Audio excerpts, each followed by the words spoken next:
Assalamualaikum warahmatullahi wabarakatuh. Saudara-saudara yang berbahagia, pada video ini saya akan menyampaikan tentang kesimpulan dan refleksi dari pemikiran Ki Hajar Dewantara. Yang mana ini adalah salah satu tugas dalam PGP, program guru penggerak, yang itu 1.1 modul 1.1 koneksi antar materi. There's a place I have found in the shade on the ground, far from all worries and trouble.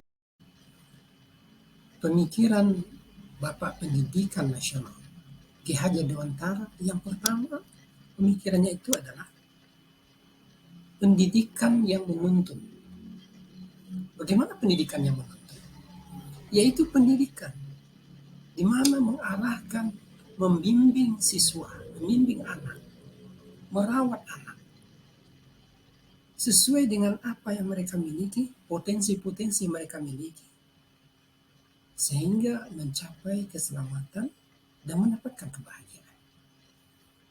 Kemudian juga tentang menuntun ini, pendidik itu adalah pamong. Bagaimana pendidik adalah pamong? Di mana pendidik itu bukanlah pemaksa, bukanlah apa yang diinginkan oleh guru itu yang harus dilaksanakan oleh anak, oleh siswa, bukan. Akan tetapi di sini adalah pendidik mengarahkan, membimbing, menuntun siswa sesuai dengan apa, dengan potensi-potensi yang ada dalam diri mereka. Kemudian tentang menuntun ini, kenapa kita harus menuntun siswa? Karena dalam pergaulan sehari-hari, dalam kehidupan mereka di lingkungan, di keluarga dan segala macamnya itu kadangkala ada hal-hal yang tidak baik, kadangkala ada hal-hal yang menyimpang. Maka itulah tugas pendidik itu, guru akan meluruskan ketika terjadi penyimpangan. Ki Hajar Dewantara juga menyatakan bahwa pendidikan itu sesuai dengan kodrat alam dan kodrat zaman. Kenapa?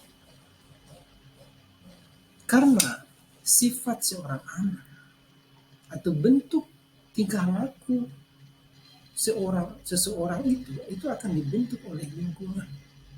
Apakah lingkungan keluarga, apakah lingkungan masyarakat, ataupun budaya, atau bahkan juga lingkungan letak di mana tinggal. Dan juga terkait kodrat alam.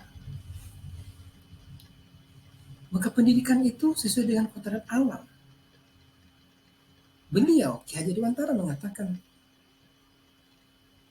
disesuaikan dengan budaya lokal di mana seorang anak itu tinggal. Maka pendidikan itu akan lebih sukses, akan lebih berhasil ketika disesuaikan dengan budaya. Terkait dengan kodrat zaman, kita tahu bahwa zaman dulu itu belum ada Android, bahkan televisi saja belum ada, hanya radio. Nah, dibandingkan di zaman sekarang, itu dunia saja ada dalam genggaman seorang anak. Karena mereka punya Android yang mana apa saja mereka inginkan, itu bisa mereka dapatkan, bisa lihat. Mereka bisa download dan segala macam. Oleh karenanya, pendidikan itu memang harus sesuai dengan kodrat alam dan kodrat zaman. Pemikiran beliau ini sangat luar biasa.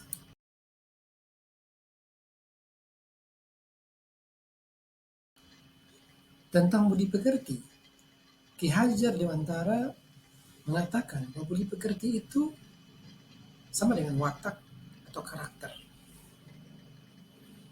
Di mana pendidikan itu juga harus konsen, harus juga fokus terhadap budi pekerti.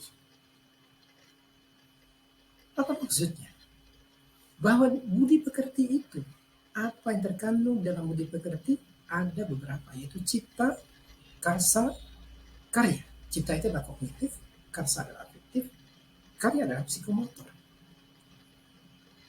ketika seorang anak itu budi pekertinya sudah bagus, budi pekertinya sudah selevel dengan akhlakul karimah,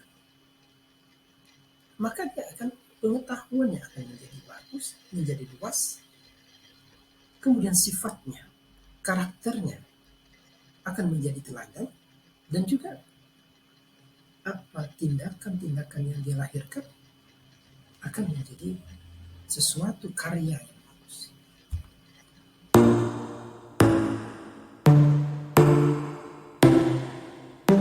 Inside your bedroom, we stopped counting the days lost in the rhythm.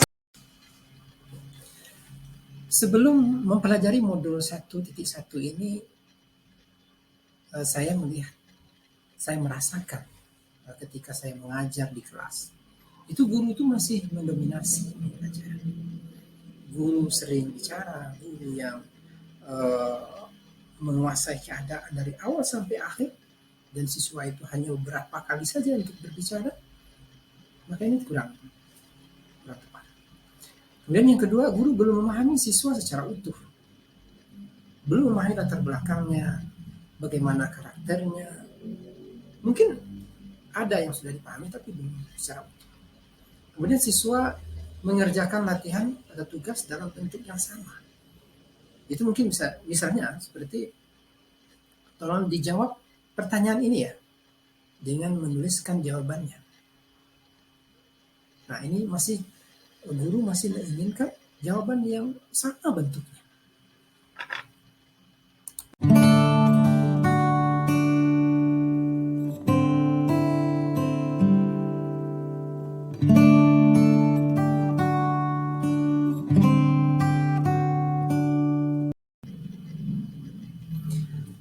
Setelah saya mempelajari modul ini, modul 1.1, saya merasakan ada hal baru yang saya pelajari dari modul 1. Yang pertama adalah siswa akan sangat kreatif ketika pembelajaran itu student center. Artinya adalah pembelajaran yang mana berpihak kepada anak, yang lebih banyak bertindak, melakukan dalam pembelajaran itu adalah siswa.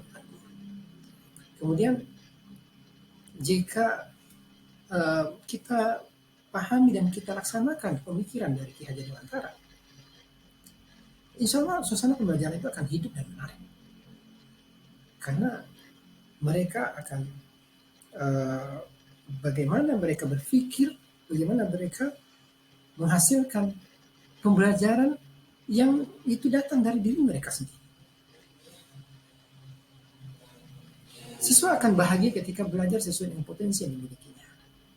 Bahwa setiap anak itu adalah istimewa. Setiap anak punya potensi yang bagus, dengan keunikan mereka sendiri-sendiri. Jadi pembelajaran itu disesuaikan dengan potensi yang mereka miliki, sehingga mereka mendapatkan kebahagiaan masing-masing. Siswa akan sangat bahagia ketika guru menuntunnya sesuai dengan lingkungan dan sarana dan media teknologi. Nah, guru akan sangat berhasil ketika dalam pembelajaran itu menggunakan media-media teknologi yang menarik, sehingga mereka menjadi tertarik untuk belajar, tersentak, dan akhirnya mudah memahami pelajaran itu sendiri dengan media-media yang terbaru saat ini.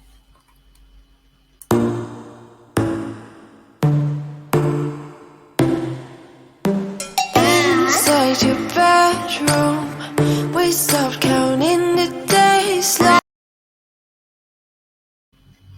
Adapun rencana terapan yang akan saya lakukan dalam kelas saya, guru merancang pembelajaran yang kreatif dan variatif. Saya akan merancang pembelajaran yang kreatif dan variatif. Bagaimana siswa itu bisa mandiri belajarnya dengan tuntunan kita, dan mereka akhirnya menghasilkan kreativitas. Kemudian saya akan memotivasi siswa dengan stimulus dengan motivasi-motivasi atau rangsangan dari audio visual, video-video yang menarik tentang materi-materi. Kemudian juga saya akan menggunakan aplikasi-aplikasi. Kalau sebelumnya saya menggunakan Quizzes, Canva, Kahoot. Nah, insya Allah kedepannya saya akan mencari aplikasi-aplikasi terbaru yang lebih menarik. Kemudian dengan siswa aktif ya, dalam belajar. Nah, berkolaborasinya siswa dalam berkelompok-kelompok, maka timbullah kompetisi atau persaingan dalam pembelajaran. Ini adalah hal yang menarik menurut saya. Terima kasih. Assalamualaikum warahmatullahi wabarakatuh.